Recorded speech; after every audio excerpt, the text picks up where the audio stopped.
Hello student, स्वागत है आपका आईसीटी वर्चुअल क्लासेस में। मैं हूं कविता, आपकी साइंस टीचर। उम्मीद करती हूँ आप सभी अच्छे होंगे और स्वस्थ होंगे। सो क्लास कंटिन्यू करेंगे अपना चैप्टर जिसमें हम बात कर रहे थे हेरिडिटी एंड इवोल्यूशन के बारे में। अभी तक आपने यहाँ पर मैंडल्स के लॉ स्टार्ट कर लिए हैं, जिसमें सबसे पहला जो लॉ हमारे पास आता है लॉ ऑफ डोमिनेंस यानी कि प्रभाविता का नियम। इस लॉ को हम पढ़ चुके हैं, जिसमें आपने पढ़ा है कि जब भी आपने सेम कैरेक्टर लेकिन अलग अलग ट्रेट वाले पौधों के बीच में क्रॉस कराया तो आपको पहली पीढ़ी में सिर्फ एक ही जनक के गुण देखने को मिले थे और दूसरे के आपको जो गुण है वो देखने को नहीं मिले हैं। तो हमने कहा कि जिस जनक के गुण पहली पीढ़ी में एक्सप्रेस हो रहे हैं उसे हमने प्रभावी जनक या डोमिनेंट पेरेंट कहा था, और जिस पेरेंट के जो गुण है या ट्रेट हैं वो पहली पीढ़ी में प्रदर्शित नहीं हो रहे थे उसे हमने रिसेसिव या अप्रभावी जनक कहा था।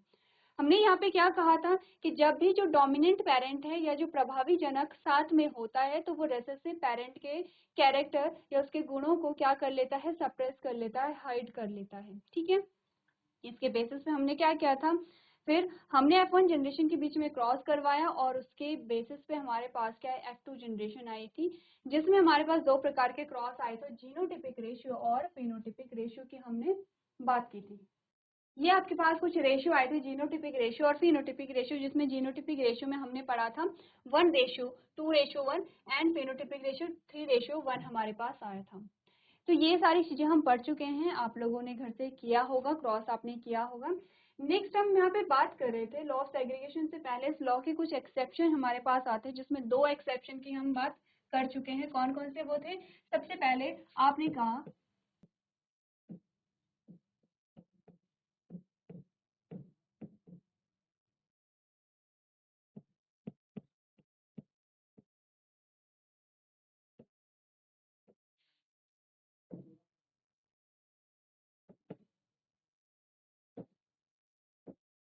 ठीक है, और सेकंड आता है सहप्रभाविता,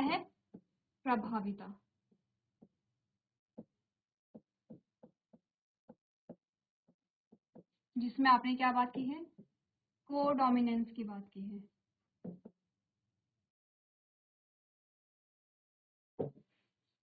दो एक्सेप्शन हमारे पास आते हैं, क्या है ये? आपने कहा आपके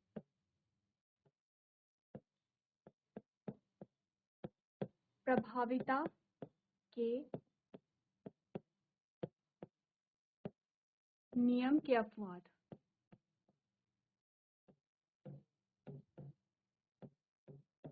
ठीक है, प्रभाविता के नियम के अपवाद आपके पास आते हैं दो। एक बार इन्हें नोट कीजिए, आपने प्रीवियस लेक्चर में क्रॉस किया होगा, उसे आप देखिए। आपके पास जीनोटिपिक और फिनोटिपिक रेशियो की क्या कंडीशन आई थी उसे भी आप लोग एक बार एनालाइज कीजिए।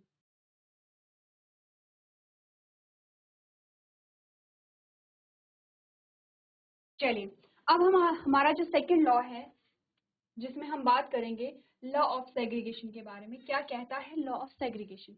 जब आप फर्स्ट लॉ पढ़ रहे थे तो वहीं पे लॉ ऑफ सेग्रीगेशन आपके पास आ गया था। हमने क्या चीज अभी तक पढ़ी है? सिंपल सा सेम एग्जांपल लेते हैं। हमने लिया है कैपिटल टी को क्रॉस कराया है स्मॉल टी से। अब कैपिटल टी क्या है या स्मॉल टी क्या है ये आप समझते हैं, ठीक है। बहुत ज्यादा डिटेल में नहीं लिखेंगे क्योंकि आप जानते हैं ये टॉल प्लांट है और ये ड्वार्फ प्लांट है। ठीक है, अब क्या हुआ होगा, आपने कहा गैमीट बने होंगे, ठीक है, क्योंकि ये सारी चीजें आप कई बार कर चुके हैं। तो आपने कहा यहाँ पर इस पेरेंट के भी दो गैमीट बने और इसके भी दो गैमीट बने। अब आपने कहा क्या हुआ, F1 जनरेशन आए, तो F1 जनरेशन में आपके पास जो रिजल्ट आया है वो सब सेम आए हैं। कैपिटल टी स्मॉल टी हमारे पास ये रिजल्ट आया है, ठीक है। चाहे आप इसका क्रॉस इससे करवाएं या इसका क्रॉस इससे करवाएं या इसका क्रॉस इससे करवाएं या इसका क्रॉस इससे करवाएं, आपके पास चारों के सेम यहाँ पर क्या आए हैं, सेम आपके पास क्या आया है, रिजल्ट आया है, that is capital T small T. ठीक है, ये हमने बात की है। अब हमने कहा कि जब हमने यहाँ पर F1 जनरेशन में क्या किया है, सेल्फ क्रॉस करवाया है, तो हमारे पास क्या रिजल्ट बने हैं, आपने कहा सेम गैमीट बने।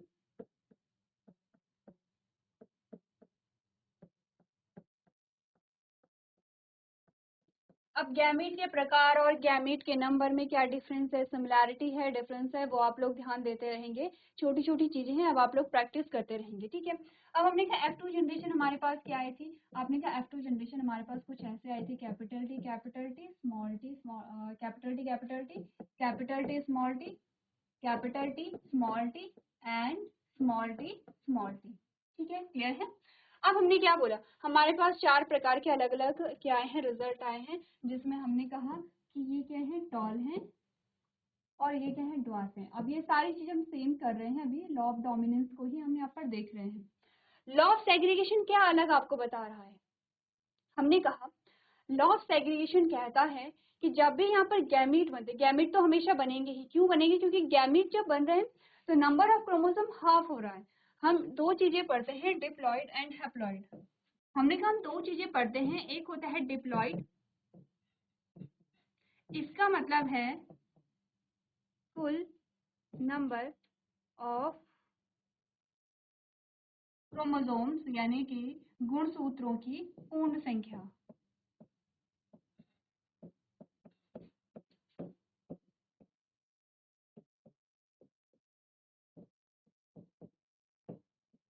गुणसूत्रों की पूर्ण संख्या। और हैप्लॉइड का क्या मतलब होता है,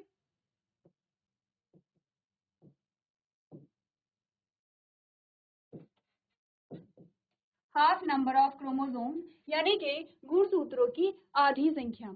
अब हम क्यों कह रहे हैं, जब गैमीट बनते हैं तो गुणसूत्रों की संख्या आधी रह जाती है, ऐसा क्यों होता है, क्योंकि हमने कहा कि हमारे पास दो गैमेट होनी चाहिए, दो गैमेट का फ्यूजन होना चाहिए। और जब एक आपके पास क्या आता है, कोई भी इंडिविजुअल आता है तो उसमें फुल नंबर ऑफ क्रोमोसोम होने चाहिए। अब एक बात ध्यान रखिए, ऐसा नहीं है कि हम में यहाँ पर नंबर ऑफ क्रोमोसोम 46 है तो सभी में इतने ही क्रोमोसोम पाए जाते हैं, क्रोमोसोम का नंबर आधा आधा हो सकता है, ठीक है। तो आपने कहा कि हो सकता है कि किसी में क्या है, अलग अलग क्रोमोसोम का नंबर हो सकता है। उन सभी में, जैसे फॉर एग्जाम्पल हमने कहा किसी में क्रोमोसोम का नंबर है 12, इसका मतलब उनकी डिप्लॉइड कंडीशन है क्या, 12, और उनकी हैप्लॉइड कंडीशन है क्या, 6। जैसे कि ह्यूमन में हमने कहा कि कितने क्रोमोसोम है, हमने कहा 46 है, तो डिप्लॉइड कंडीशन है 46 क्रोमोसोम और हैप्लॉइड कंडीशन है यहाँ पर 23 क्रोमोसोम। वैसे हमने कहा कि किसी में 18 अगर क्रोमोसोम है तो हमने कहा डिप्लॉइड कंडीशन है 18 क्रोमोसोम, 18 क्रोमोसोम, और हैप्लॉइड कंडीशन क्या होगी यहाँ पर, 9 क्रोमोसोम, 9 क्रोमोसोम। अब आप ध्यान रखिए, पेयर में कंफ्यूज नहीं करना है, मैं कह रही हूँ 23 क्रोमोसोम और मैं कह रही हूँ 23 पेयर, दोनों में डिफरेंस है। 23 क्रोमोसोम का मतलब है कि हैप्लॉइड कंडीशन है। 23 पेयर की अगर मैं बात कर रही हूँ तो यहाँ पे पेयर मतलब होते हैं कि 46 टोटल क्रोमोसोम है और हैप्लॉइड कंडीशन, डिप्लॉइड कंडीशन की बात हो रही है, ठीक है। अब हमने कहा कि अगर हम यहाँ पर जब गैमेट बनेंगे और गैमेट में अगर फुल नंबर ऑफ क्रोमोसोम रहेगा तो आप क्या कहेंगे कि यहाँ पर जो नॉर्मल क्रोमोसोम हमारे पास है, डिप्लॉइड जो हमारे पास कंडीशन थी उससे ज्यादा क्रोमोसोम, उससे डबल क्रोमोसोम आ जा रहे हैं, तो ये एबनॉर्मल कंडीशन है, असामान्य स्थिति होती है। हमें क्या लेके आने हैं कि जितने क्रोमोसोम, जैसे कि हम अगर ह्यूमन का एग्जाम्पल है, हमने कहा हमारे में जब गैमेट बनते हैं तो गैमेट में क्रोमोसोम का नंबर हाफ हो जाता है, यानी कि 23 क्रोमोसोम रह जाते हैं। अब जब 23 क्रोमोसोम रह जाते हैं तो हम क्या करते हैं, आपने कहा 23 क्रोमोसोम अगर रह गए हैं तो 23 क्रोमोसोम एक गैमेट में और 23 क्रोमोसोम एक गैमेट में जब दोनों मिले तो आपके पास अब 46 क्रोमोसोम होंगे। आपने कहा नॉर्मल सेल में जो इतने ही क्रोमोसोम हमारी बॉडी में होते हैं, हमारी पूरी बॉडी में जितनी भी सेल्स है सभी में क्रोमोसोम का नंबर सेम होता है एक्सेप्ट गैमेट, जब गैमेट बनते हैं। क्यों अब गैमेट में हाफ नंबर ऑफ क्रोमोसोम हो रही है, आप समझ रहे हैं। तो इस बात से आप इतना तो समझ गए हैं कि गैमेट का फॉर्मेशन होगा तो गैमेट में नंबर ऑफ क्रोमोसोम हाफ होगा, गैमेट का बनना क्या है, इंपॉर्टेंट है यहाँ पर। अब हमने कहा कि यहाँ पर इस पेरेंट में भी दो गैमीट बने हैं और इस पेरेंट के भी दो गैमीट बने हैं, ठीक है। हमने बोला यहाँ पर ये जो गैमीट हैं ये क्या हो जाते हैं, जब गैमीट बने हैं तो ये जो एलील हैं यहाँ पर ये क्या होंगे, सेग्रीगेट होंगे, यानी कि अलग अलग हो जाते हैं, सेपरेट हो जाते हैं। कैपिटल टी स्मॉल टी की बात करो या इस कैपिटल टी इस स्मॉल टी की बात करो, तो जब भी यहाँ पर क्या बने हैं, गैमीट बने हैं, यहाँ पर जो एलील आप कहेंगे वो सेग्रीगेट हो जाते हैं, यानी कि वो अब अगर उन्हें नेक्स्ट जनरेशन में जाना है तो पहले उन्हें सेग्रीगेट होना पड़ेगा। जो जीन पेयर आपके पास आ रहे हैं, जो जीन पेयर में जो 2 एलील आपके पास है, वो 2 एलील अलग अलग गैमेट में जाएंगे, यानी कि सेग्रीगेट होंगे। ये इंपॉर्टेंट होता है, ऐसा नहीं है कि जो जीन पेयर है वो साथ में चला गया है। कुछ कंडीशन आती है जो आप आगे जाके बात करेंगे, ऐसा किस कंडीशन में हो सकता है, लेकिन क्या होगा, जब गैमेट बनेंगे, जो जीन पेयर हैं वो सेग्रीगेट हो करके अलग अलग गैमेट में जा रहे हैं, जैसे कि आपको यहाँ पर दिखाई गया। क्या देखा आपने, आप जब भी देख रहे हैं, जब भी गैमेट बन रहे हैं, तो आप देख रहे हैं कि जो एलील है वो सेग्रीगेट हो रहे हैं। यही आपका क्या होता है, लॉ ऑफ सेग्रीगेशन कहता है। यही आपका क्या कहता है, लॉ ऑफ सेग्रीगेशन कहता है कि जब भी यहाँ पर क्या बनते हैं, गैमेट का प्रोडक्शन होगा, गैमेट बनेंगे, तो यहाँ पर जो गैमेट है वो क्या होंगे, जो एलील है वो क्या होंगे, सेग्रीगेट हो जाएंगे। ठीक है, क्लियर है इतनी बातें। अब ये तो हमने एग्जाम्पल लिया है सेम, जो कि आपके पास लॉ ऑफ डोमिनेंस का आता है। अब आपके पास एक और एग्जाम्पल है, पहले आपको उसे समझना है उस एग्जाम्पल को, और उसे अपनी कॉपी में अपनी लैंग्वेज में आपको क्या करना है, इस लॉ को लिखना है। चलिए, तो सबसे पहले एग्जाम्पल लिखिए, उसके बाद हम क्या करेंगे, इस लॉ की यहाँ पे डेफिनेशन लिखेंगे। तो इस लॉ को आप कैसे यहाँ पर डिफाइन करेंगे, आपने कहा लॉ ऑफ सेग्रीगेशन जो है वो आपका क्या कहता है,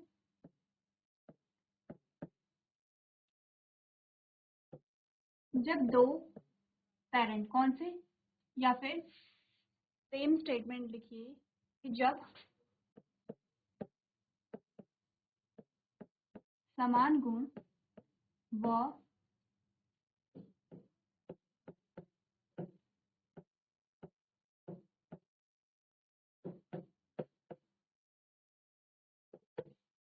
भिन्न ट्रेट के 2 पौधों के बीच में, कौन से, फॉर एग्जाम्पल कैपिटल आर या फिर कैपिटल टी की बात करें तो वो ज़्यादा सही होगा, क्योंकि आप उसी का एग्जाम्पल लेके चल रहे हैं। ठीक है, कैपिटल टी स्मॉल टी के बीच में क्रॉस कराया,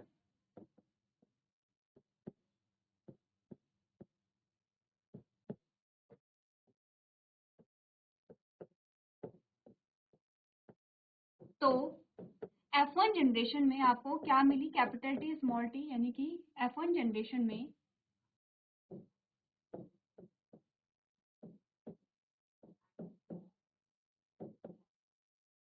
प्रभावी गुण मिले। कैसे मिले, कैपिटल टी स्मॉल टी की कंडीशन में मिले। ठीक है, प्रभावी गुण मिले, और ये प्रभावी गुण किसके होंगे, आपने कहा प्रभावी जनक के गुण होंगे। ठीक है, अब आपने कहा कि जब F1 जनरेशन में हमने क्या किया है, जब F1 का क्या कराया गया है, सेल्फ क्रॉस कराया गया। सेल्फ क्रॉस को आप समझ रहे हैं, स्वपरागण कराया गया, सेल्फ क्रॉस करवाया गया, F1 का सेल्फ क्रॉस करने पर, F1 जनरेशन का सेल्फ क्रॉस करने पर जो दोनों एलील थे, जो दोनों एलील थे वो क्या हो गए हैं,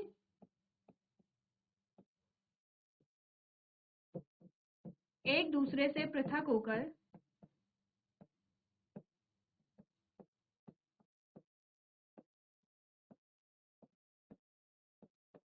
अलग अलग गैमीट में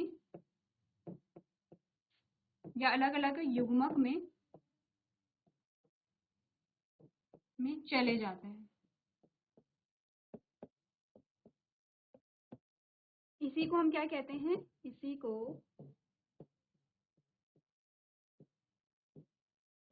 पृथक्करण का नियम कहते हैं।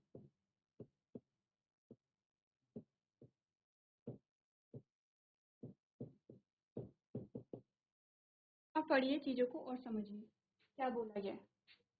सिंपल से हमने बात की कि जब हमें समान गुण, सेम कैरेक्टर व भिन्न ट्रेट, यानी कि अलग अलग ट्रेट के 2 पौधों के बीच में क्या कराया है, क्रॉस कराया है। 2 पौधे क्या क्या थे, वो कैपिटल टी था, स्मॉल टी था, सेम कैरेक्टर है, हाइट डिफरेंट ट्रेट है, tall height and dwarf height, यानी कि लंबाई और छोटी हाइट यानी कि बौनापन। ठीक है, जब हमने क्रॉस कराया तो F1 में प्रभावी गुण देखने को मिले, यानी कि F1 में एक ही जनक के गुण मिले जो प्रभावी था, जो डोमिनेंट था।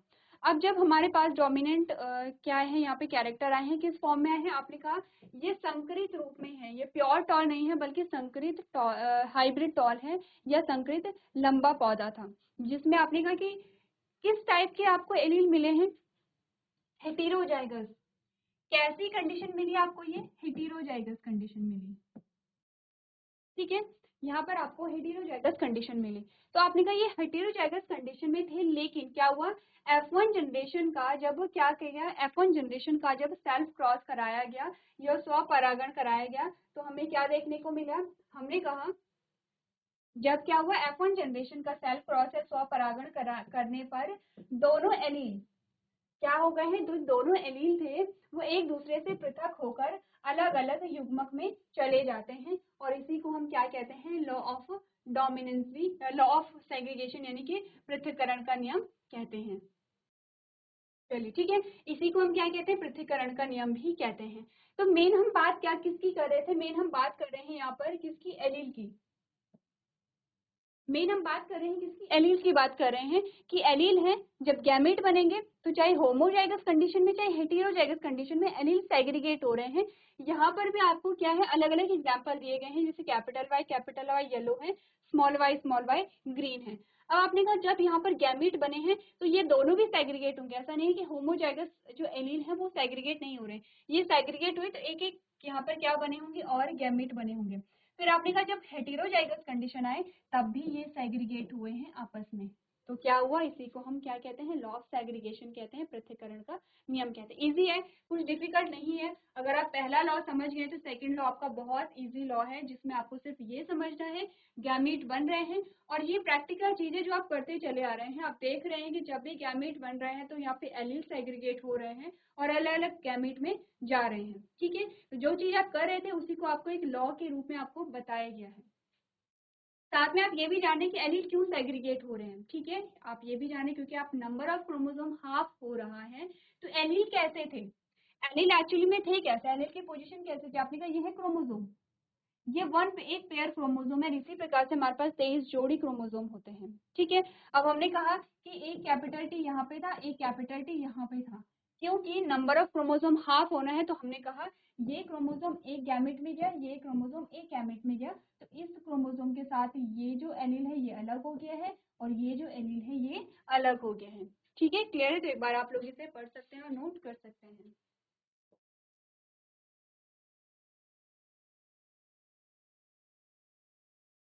चलिए, अब हमारे पास जो सेकंड लॉ है, सेकंड लॉ के बाद हमारे पास आता है थर्ड लॉ, जिसमें आप बात करेंगे लॉ ऑफ इंडिपेंडेंट अशॉर्टमेंट की। और लॉ ऑफ इंडिपेंडेंट अशॉर्टमेंट पढ़ने से पहले सबसे पहले हम बात करेंगे डाई हाइब्रिड क्रॉस के बारे में। ठीक है, हमारे पास आता है डाई हाइब्रिड क्रॉस, जिसे आप द्विसंकर क्रॉस भी कह सकते हैं। डाई हाइब्रिड क्रॉस में हम लेते हैं यहाँ पर दो कैरेक्टर। ठीक है, और दो कैरेक्टर जब आप लेंगे तो दो कैरेक्टर के आपके कितने ट्रेट आएंगे, 4 ट्रेट आ जाएंगे। ठीक है, तो हम यहाँ पर कैरेक्टर 1 जो हो, पहला कैरेक्टर हम यहाँ पर लेते हैं। जैसे कि अभी तक आप जो भी क्रॉस कर रहे थे, आप यहाँ पर मोनोहाइब्रिड क्रॉस को देख रहे थे, यानी कि एक संकर क्रॉस को, जिसमें हम एक कैरेक्टर को लेकर के क्रॉस करवा रहे थे। डाई हाइब्रिड क्रॉस में हम दो कैरेक्टर लेंगे, जिसमें हम बात करेंगे यहाँ पर सीड के कलर के बारे में, और दूसरा हम बात करेंगे सीड के शेप के बारे में। ठीक है, सीड के जो कलर हैं वो आपके पास दो कलर आ जाएंगे, एक में आप देखेंगे येलो और एक में आप देखेंगे ग्रीन। शेप में आपके पास फिर से शेप्स दो आ जाएंगी, जिसमें आप देखते हैं राउंड एंड जिसमें आप देखते हैं रिंकल। ठीक है, अब राउंड कैसे होगा, राउंड होगा गोल, और रिंकल कैसे होगा, इस प्रकार से संकुचित जो आता है। ठीक है, रिंकल हो गए। येलो को हम कैसे दिखाते हैं, अब आपको ये देखना है कि हम किस चीज से किसे कैसे दिखाते हैं, क्योंकि येलो आपके पास डोमिनेंट कैरेक्टर आता है, तो आप कैपिटल वाई से येलो को दिखाएंगे, और स्मॉल वाई से आप ग्रीन को दिखाएंगे। राउंड आपके पास क्योंकि डोमिनेंट कैरेक्टर है, डोमिनेंट ट्रेट है, ठीक है। कैरेक्टर तो आपके पास शेप आ गई है। आपने जब देखा था कि मेंडल ने जब अपने क्रॉस के लिए क्या किए थे, पी प्लांट को सिलेक्ट किया था, क्यों किया था? हमने कहा था क्योंकि इसमें 7 कंट्रास्टिंग कैरेक्टर देखने को मिल रहे थे। तो वहीं पर आपने शेप की भी बात की थी, तो आपने सीड के कलर की भी बात की थी। तो क्योंकि राउंड आपने कहा डोमिनेंट ट्रेट है, तो कैपिटल आर से बताएंगे। और रिंकल्ड क्योंकि यहाँ पे क्या है, रिसेसिव है, इसे स्मॉल आर से हम दिखाएंगे। तो टोटल आपके पास 2 कैरेक्टर आ गए हैं और 4 आपके पास ट्रेट आ गए हैं। तो हम कैसे यहाँ पर पेरेंट को सेलेक्ट करते हैं, पेरेंट कैसे बनाएंगे? हमने कहा जब एक पीले बीज जब हमने कहा एक येलो सीड वाले पौधा, एक येलो सीड यानी कि पीले बीज वाला पौधा जिसके बीज कैसे हैं, गोल हैं। पौधा कैसा है, बीज पीले, ऐसा पौधा जिसमें पीले तथा गोल बीज हैं, उसका क्रॉस किससे करवाया गया? ऐसा पौधा जिसमें कैसे बीज हैं, हरे बीज हैं और कैसे हैं, रिंकल्ड हैं। हरे कलर के हैं लेकिन रिंकल्ड है। रिंकल्ड कैसे? ऐसी शेप जो होती है वो रिंकल्ड होती है, यानी कि पूरे गोल नहीं होंगे। कैसे होंगे कि यहाँ पर आपको कुछ इस प्रकार से दिखेगा बीज, इस प्रकार से जो पिचका हुआ जो बीज है, प्रॉपर आपको शेप नहीं दिखाई देती है, ठीक है।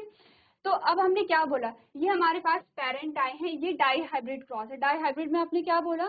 हमने कहा 2 कैरेक्टर हमने लिए हैं। कौन कौन से कैरेक्टर हैं?